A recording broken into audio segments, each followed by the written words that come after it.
गर्मियों के इस मौसम में जब शरीर अंदर से तपने लगता है, पेट ठीक से साफ नहीं होता और भयंकर कब्ज या त्वचा के रोग परेशान करते हैं, तो प्रकृति का एक ऐसा चमत्कारी और दिव्य उपहार हमारे काम आता है जो शरीर की सारी गर्मी और कचरे को बाहर निकाल फेंकता है। आज के इस वीडियो में आप विस्तार से जानेंगे कि कैसे एक खास पेड़ की फलियों का गूदा आपकी पुरानी से पुरानी कब्ज, लिवर की कमजोरी और वात रोगों को हमेशा के लिए जड़ से खत्म कर सकता है। नमस्कार, जंगली मेडिसिन में आपका स्वागत है। आज हम बात कर रहे हैं आयुर्वेद की एक अत्यंत प्रभावशाली औषधि अमलतास की। आयुर्वेद के महान ग्रंथों में इसका मुख्य संस्कृत नाम आरगवध बताया गया है, जिसका आसान हिंदी अर्थ है रोगों का विनाश करने वाला। वनस्पति विज्ञान में इसे कैसिया फिस्टुला कहा जाता है और ये फैबेसी कुल यानी मटर के परिवार का एक बेहद सुंदर पौधा है। गर्मियों में जब ये पेड़ पूरी तरह से पीले चमकीले फूलों से भर जाता है तो ऐसा लगता है जैसे आसमान से सोने की बारिश हो रही हो, और इसे दूर से ही बहुत आसानी से पहचाना जा सकता है। इसके पीले फूलों के गुच्छों और लंबी बेलनाकार काली फलियों के कारण ही इसे गोल्डन शावर ट्री भी कहते हैं। हमारे देश के अलग अलग राज्यों में इसे कई सुंदर नामों से जाना जाता है। महाराष्ट्र में इसे बहावा, पंजाब और आसपास के इलाकों में ताहली और छत्तीसगढ़ के कुछ हिस्सों में इसे कोयलार के नाम से पुकारा जाता है। प्राचीन काल में इसे राजवृक्ष यानी पेड़ों का राजा और सुवर्णक यानी सोने जैसा भी कहा गया है। आयुर्वेद के प्रसिद्ध ग्रंथ भाव प्रकाश निघंटु में अमलतास के गुणों का बहुत ही सुंदर और विस्तार से वर्णन किया गया है। अगर इसके आयुर्वेदिक गुणों की बात करें तो इसका रस यानी स्वाद मीठा होता है। इसके गुण भारी और स्निग्ध यानी चिकने होते हैं। इसका वीर्य यानी तासीर ठंडी होती है और पाचन के बाद इसका प्रभाव, जिसे विपाक कहते हैं, वो भी मीठा ही रहता है। अपनी इसी ठंडी तासीर और मीठेपन के कारण ये शरीर में वात और पित्त दोष को बहुत ही आसानी से शांत करता है और जमे हुए कफ को पिघलाकर मल के रास्ते बाहर निकालता है। आइए सबसे पहले अमलतास के 3 सबसे प्रभावशाली और सुरक्षित एकल प्रयोगों के बारे में विस्तार से जानते हैं। इसका पहला प्रयोग विशेष रूप से बच्चों और बड़ों की पुरानी कब्ज को दूर करने के लिए है। अमलतास का गूदा एक बहुत ही सौम्य रेचक यानी पेट साफ करने वाली औषधि है। इसके लिए आपको अमलतास की सूखी हुई लंबी फली को तोड़कर उसके अंदर से काला और चिपचिपा गूदा निकालना है। बच्चों के लिए इसकी मात्रा 5 ग्राम यानी लगभग 1 छोटा चम्मच और बड़ों के लिए 10 ग्राम यानी 2 छोटे चम्मच लेनी है। इस गूदे को रात में आधा गिलास साफ पानी में भिगोकर रख दें। सुबह उठकर इस गूदे को उसी पानी में अच्छी तरह से हाथों से मसल लें और फिर एक साफ कपड़े या छलनी से छान लें। इसे रात को सोने से पहले हल्का गुनगुना करके पीना है। अनुपान यानी जिसके साथ दवा लेनी है उसके रूप में आप गुनगुने पानी या देसी गाय के हल्के गर्म दूध का इस्तेमाल कर सकते हैं। ये प्रयोग आंतों में रूखेपन को दूर करके मल को चिकना बनाता है, जिससे पेट बिना किसी मरोड़ या दर्द के आसानी से साफ हो जाता है। इस प्रयोग के दौरान ये सावधानी बरतनी है कि जिन लोगों को पहले से दस्त या अतिसार की समस्या है वे इसका सेवन बिल्कुल न करें। अमलतास का दूसरा बेहतरीन प्रयोग त्वचा रोगों और दाद खाज के लिए है। आयुर्वेद के अनुसार अमलतास में कुष्ठघन यानी त्वचा के रोगों को नष्ट करने का विशेष गुण होता है। इसके लिए आपको अमलतास के पेड़ की 10 से 15 ग्राम ताज़ी और कोमल पत्तियां लेनी हैं। इन पत्तियों को पत्थर के साफ सिलबट्टे पर रखकर थोड़ा सा छाछ या सादा पानी मिलाते हुए बहुत ही बारीक पीस लें और एक चिकना लेप तैयार कर लें। इस ताज़े लेप को प्रभावित त्वचा या दाद वाले हिस्से पर अच्छी तरह से लगाएं। इसे कम से कम 1 घंटे तक त्वचा पर लगा रहने दें और फिर साफ पानी से धो लें।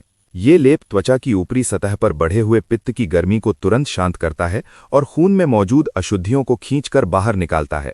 सावधानी के तौर पर ध्यान रखें कि यदि त्वचा पर कोई खुला घाव हो जिसमें से खून बह रहा हो तो वहां इस लेप का प्रयोग नहीं करना चाहिए। अब जो आगे मैं आपको नुस्खा बताने जा रहा हूं वो उन लोगों के लिए किसी चमत्कार से कम नहीं है जो जोड़ों के दर्द और गठिया से लाचार हो चुके हैं। ये अमलतास का तीसरा एकल प्रयोग है। वात रोगों और यूरिक एसिड को शरीर से बाहर निकालने के लिए अमलतास की जड़ या उसकी छाल का काढ़ा बहुत ही लाभदायक होता है। इसके लिए आपको अमलतास की जड़ का 5 ग्राम चूर्ण यानी लगभग 1 छोटा चम्मच लेना है। एक बर्तन में 400 मिलीलीटर साफ पानी डालें और उसमें ये चूर्ण मिलाकर धीमी आंच पर उबलने दें। जब उबलते उबलते पानी केवल 100 मिलीलीटर यानी 1/4 रह जाए तो गैस बंद कर दें। इसे छान लें और हल्का गुनगुना रहने पर सुबह खाली पेट इसका सेवन करें।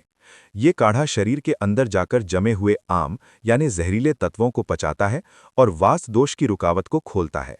यानी आसान भाषा में समझें तो ये नुस्खा आपके शरीर के जोड़ों में जमे हुए कचरे और यूरिक एसिड को ढीला करके पेशाब के रास्ते पूरी तरह बाहर कर देता है।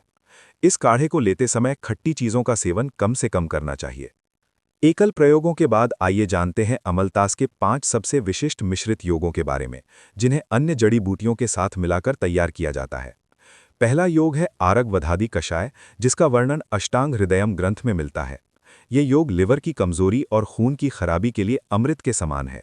इसमें आपको 3 चीज़ें लेनी हैं: अमलतास की फली का गूदा 5 ग्राम, नीम की छाल का चूर्ण 5 ग्राम और गिलोय का चूर्ण 5 ग्राम। इन तीनों को मिलाकर कुल 15 ग्राम की मात्रा को 400 मिलीलीटर पानी में धीमी आंच पर उबालना है। जब पानी 100 मिलीलीटर बच जाए तो इसे छानकर सुबह खाली पेट पीना है। इस औषधि के सेवन के दौरान ज्यादा मिर्च, मसाले और खट्टे पदार्थों से पूरी तरह परहेज करना है। ये योग शरीर में पित्त को संतुलित करता है और लिवर की कार्यक्षमता को बढ़ाकर खून को अंदर से शुद्ध करता है। कमजोर पाचन वाले लोगों को शुरुआत में इसकी आधी मात्रा ही लेनी चाहिए। दूसरा योग विशेष रूप से भयंकर कब्ज और बवासीर के रोगियों के लिए है, जिसका संदर्भ चरक संहिता से लिया गया है। इसके लिए आपको 10 ग्राम अमलतास का गूदा और 5 ग्राम छोटी हरड़ का चूर्ण लेना है।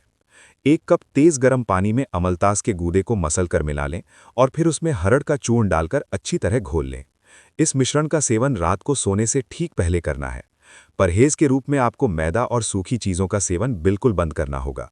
हरड़ और अमलतास दोनों ही मल को नीचे की ओर धकेलने वाले होते हैं, और जब ये दोनों मिलते हैं तो आंतों की सफाई बहुत ही गहराई से होती है। गर्भवती महिलाओं को इस तेज रेचक योग का सेवन नहीं करना चाहिए। अगर आप पेट की गैस और भारीपन से हमेशा परेशान रहते हैं तो अब आने वाला आयुर्वेदिक योग आपकी इस समस्या को हमेशा के लिए मिटा देगा। ये हमारा तीसरा मिश्रित योग है, जिसे भाव प्रकाश निघंटु से लिया गया है। इसमें आपको 5 ग्राम अमलतास का गूदा, 2 ग्राम सौंठ का चूर्ण और 3 ग्राम सौंफ का चूर्ण लेना है। इन तीनों को 1 गिलास पानी में तब तक उबालें जब तक पानी आधा न रह जाए। इसे छानकर दोपहर और रात के भोजन के आधे घंटे बाद चाय की तरह घूंट घूंट करके पीना है। इस दौरान फ्रिज का ठंडा पानी बिल्कुल न पिएं। सौंठ और सौंफ पेट की पाचक अग्नि को बढ़ाते हैं और अमलतास पेट की गैस को मल के रास्ते नीचे की तरफ निकालकर बाहर कर देता है। जिन लोगों को शरीर में कहीं से भी खून बहने की समस्या हो, उन्हें सौंठ की मात्रा थोड़ी कम कर देनी चाहिए। यानी आसान भाषा में समझें तो ये योग आपके पेट की आग को बढ़ाकर खाने को सड़ाने के बजाय उसे अच्छी तरह से पचा देता है और गैस को खत्म कर देता है। हमारा चौथा योग पीलिया और लिवर की सूजन के लिए एक अचूक दवा है। इसका संदर्भ शारंगधर संहिता में बहुत विस्तार से मिलता है। इस योग को तैयार करने के लिए आपको 5 ग्राम अमलतास का ताज़ा गूदा और 2 ग्राम कुटकी का शुद्ध चूर्ण लेना है। इन दोनों को थोड़े से पानी में मिलाकर एक गाढ़ा पेस्ट बना लें और फिर इसमें 1 बड़ा चम्मच शुद्ध शहद मिला लें। इस मिश्रण को सुबह खाली पेट धीरे धीरे चाटकर खाना है। इस औषधि के सेवन के दौरान किसी भी तरह के तेल, घी या गरिष्ठ भोजन का सेवन पूरी तरह से वर्जित है। आपको केवल हल्का और सुपाच्य भोजन ही लेना है। कुटकी लिवर से निकलने वाले पाचक रसों को बढ़ाती है और अमलतास बढ़े हुए पित्त को मल के साथ निकालकर लिवर की सूजन को शांत करता है। जिन लोगों को बहुत अधिक दस्त लगे हों, उन्हें ये योग नहीं लेना चाहिए। पांचवां और अंतिम मिश्रित योग शरीर की भीषण गर्मी और पित्त को शांत करने के लिए है, जिसे सुश्रुत संहिता के आधार पर तैयार किया गया है। गर्मियों में जब शरीर में जलन हो और पेशाब पीला आने लगे तो ये योग बहुत काम आता है। इसके लिए आपको 10 ग्राम अमलतास का गूदा लेना है। एक बर्तन में 200 मिलीलीटर देसी गाय का दूध और उसमें बराबर मात्रा में पानी डालें। अब इसमें अमलतास का गूदा डालकर धीमी आंच पर उबलने दें। जब पानी जल जाए और केवल दूध शेष रह जाए तो गैस बंद कर दें। जब ये दूध हल्का गुनगुना रह जाए तो इसमें 5 ग्राम धागे वाली मिश्री का चूर्ण मिलाकर रात को सोने से पहले पिएं। इस प्रयोग के दौरान रात के समय ज्यादा नमक वाली चीज़ों का परहेज करना चाहिए। ये योग शरीर को बहुत गहरी शीतलता और पोषण प्रदान करता है। जिन लोगों को दूध से एलर्जी है, वे दूध की जगह केवल पानी और मिश्री का प्रयोग कर सकते हैं। यानी आसान भाषा में समझें तो ये योग आपके शरीर की अतिरिक्त गर्मी को सोखकर आपकी नसों को शांत और मजबूत बना देता है।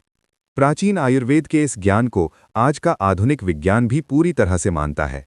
प्रयोगशालाओं में हुए नए शोध स्पष्ट रूप से बताते हैं कि अमलतास में एंथ्राक्विनोन, राइन, फ्लेवोनॉइड्स और शक्तिशाली एंटीऑक्सीडेंट तत्व भारी मात्रा में पाए जाते हैं। आधुनिक विज्ञान के अनुसार एंथ्राक्विनोन आंतों की प्राकृतिक गति को बढ़ाकर सबसे पुरानी कब्ज को भी तोड़ देता है, जबकि इसके फ्लेवोनॉइड्स लिवर की कमजोर कोशिकाओं को नया जीवन देते हैं। दोस्तों, आपके क्षेत्र में अमलतास के इस सुंदर पेड़ को किस स्थानीय नाम से पुकारा जाता है, ये हमें ज़रूर बताएं। आप अमलतास से जुड़ा अपना अनुभव भी कमेंट में साझा करें, क्योंकि आपका एक छोटा सा कमेंट किसी और बीमार और ज़रूरतमंद इंसान की बहुत बड़ी मदद कर सकता है। चैनल को सब्सक्राइब करें और वीडियो को लाइक करें। यदि आपको अपने आसपास अमलतास की फलियां या इसका शुद्ध चूर्ण नहीं मिल पा रहा है, तो आप वीडियो के डिस्क्रिप्शन में दिए गए विश्वसनीय ऑनलाइन लिंक से इसे बहुत ही आसानी से प्राप्त कर सकते हैं। अंत में एक अत्यंत ज़रूरी बात। इस वीडियो में दी गई सभी जानकारी प्राचीन आयुर्वेदिक ग्रंथों और आधुनिक इंटरनेट शोध पर आधारित है। ये पूरी वीडियो केवल आपके ज्ञान को बढ़ाने और शैक्षणिक उद्देश्य के लिए बनाई गई है। किसी भी आयुर्वेदिक प्रयोग को शुरू करने से पहले किसी योग्य नाड़ी वैद्य या अपने अनुभवी चिकित्सक से व्यक्तिगत परामर्श लेना अनिवार्य है, क्योंकि हर व्यक्ति के शरीर की प्रकृति, उम्र और स्थिति अलग-अलग होती है। आप अगली वीडियो किस जड़ी बूटी या किस बीमारी पर देखना चाहते हैं, हमें लिखकर बताएं। हम आपके हर एक कमेंट को बहुत ध्यान से पढ़ते हैं। आप सभी स्वस्थ रहें और समृद्ध रहें। जय आयुर्वेद।